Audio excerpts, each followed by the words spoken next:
This presentation is for undergraduate students of BE Computer Engineering for the selection of final year project and how exactly it can be carried out, and to discuss various aspects and issues associated with selection, or what it can be, what can be the type, what can be the domain, what can be the deliverables, how the things can be deployed. So all such basic questions associated with final year projects will be addressed through this presentation.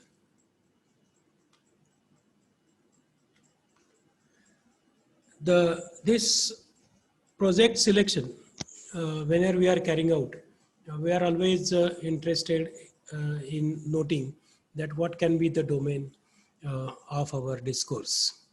And for that purpose, we should understand that what is the real world. We can see that in the real world, various physical, electronic, mechanical, biological, etc. sort of phenomena are occurring.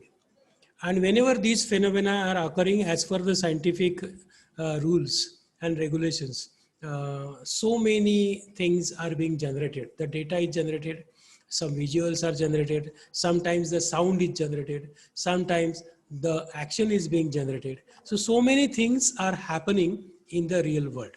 So all these phenomena are to be modeled in a particular fashion so that we can arrive at certain issues which can be addressed through our project work.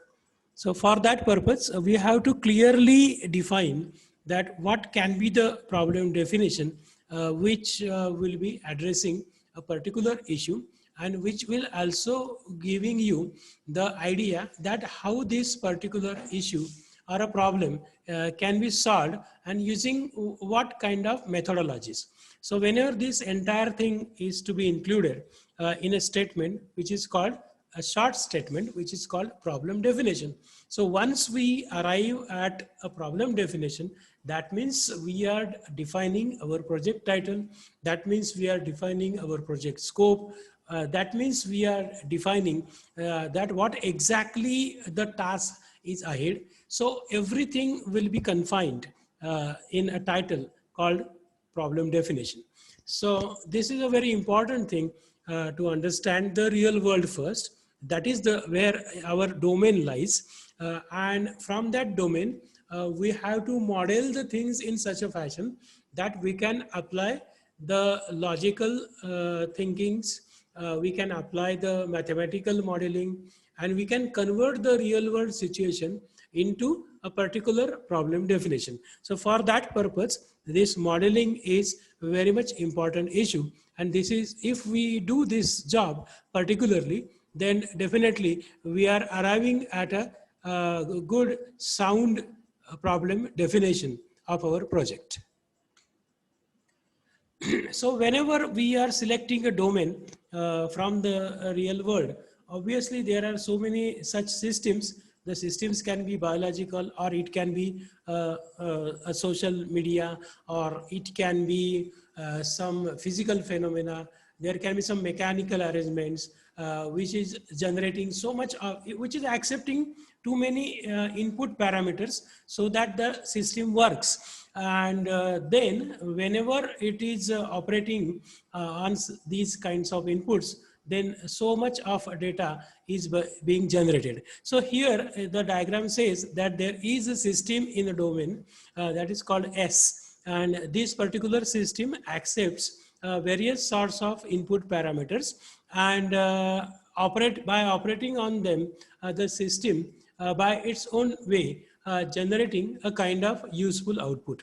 So this, as far as our problem, computer engineering is concerned, and the problem definition is concerned, we should look at this output carefully.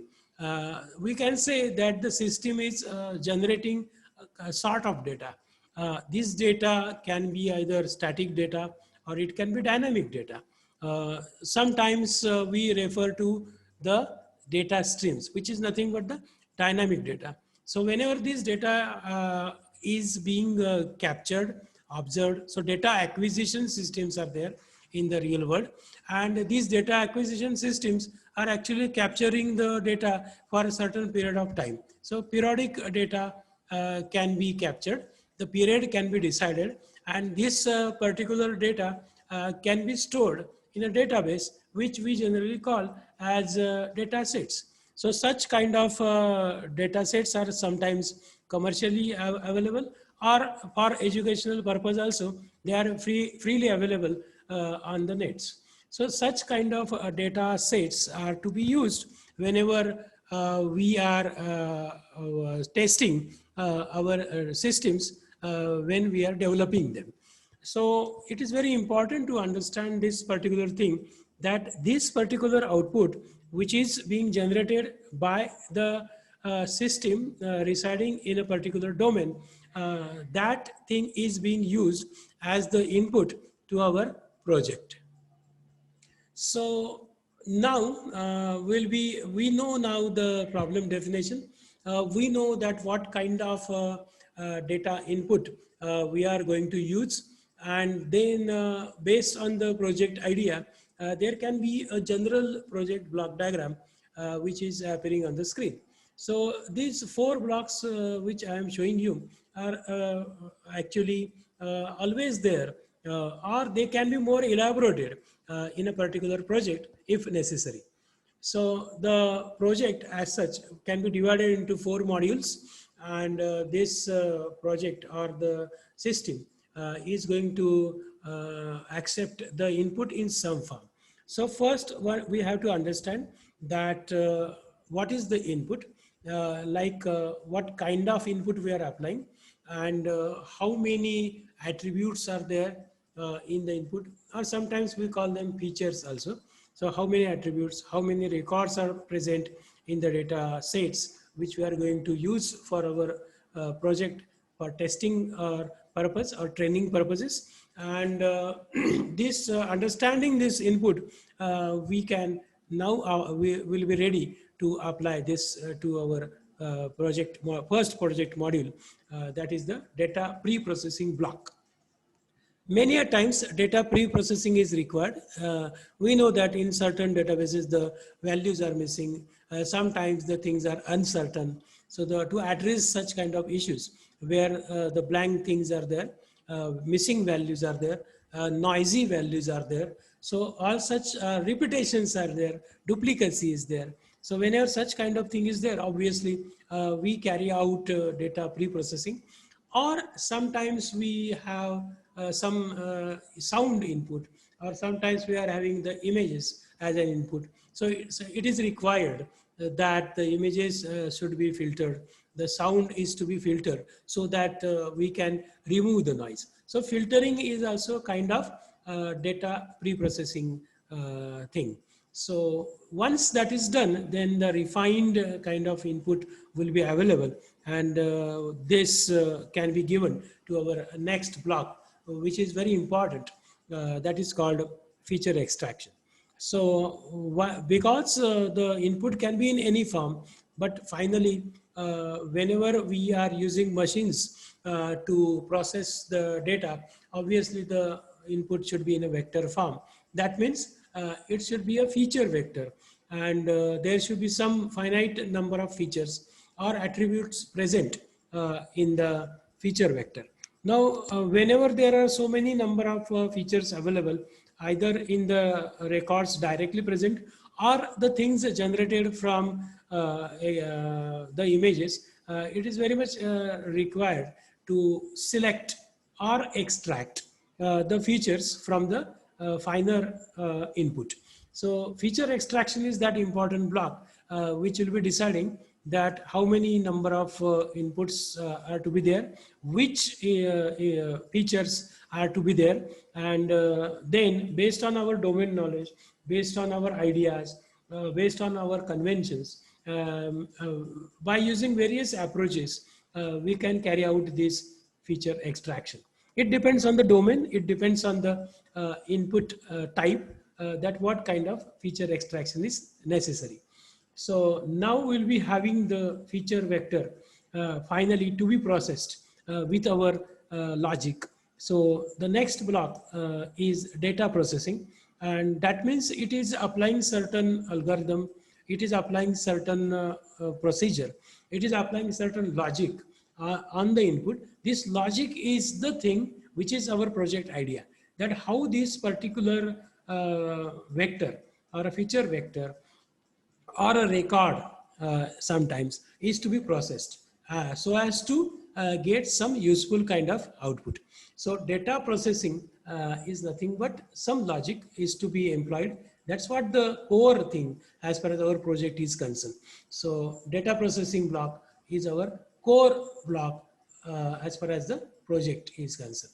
So once this data processing is done, then the input will be finally converted into some kind of output. Many a times this output may be directly useful, but sometimes it may not be useful. So in that case, as per the requirement, as per the applications, we have to convert this output into some usable format.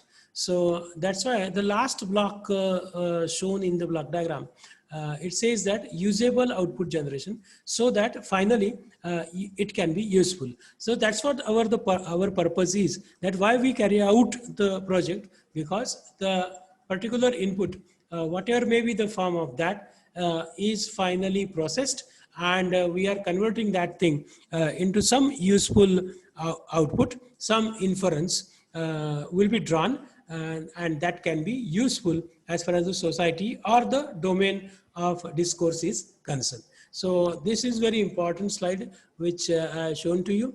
Every project can be modeled in this particular fashion. If necessary, the blocks can be divided into parts, because it is not a one-shot process. So data pre-processing can be done in stages. Feature extraction also can be done in stages. Data processing also can be done in stages. So if necessary, these blocks can be divided into some number of blocks, and finally we can understand how exactly the raw input is processed by going through these various blocks present in the block diagram. So if we can have this picture clearly in our mind, that means we have clearly understood our project, and we are in a good position to explain the logic involved, explain the attributes, the features, the pre-processing, and the reasons behind that, that why exactly we are actually doing these jobs. So we'll be very well in a good position to explain everything once we understand this particular thing over there. Now, there can be types of projects. The next slides are going to show you different ways to look at the projects. So we from the real world, we are having how many different kinds of inputs are there, different kinds of domains are there, and our focus can be of different sorts. So the first thing I'm going to explain is the application oriented projects. So in this case, the input is taken from the real world. This input is generated by the system S as shown in previous slide. And now our project is S1, and it generates that useful output.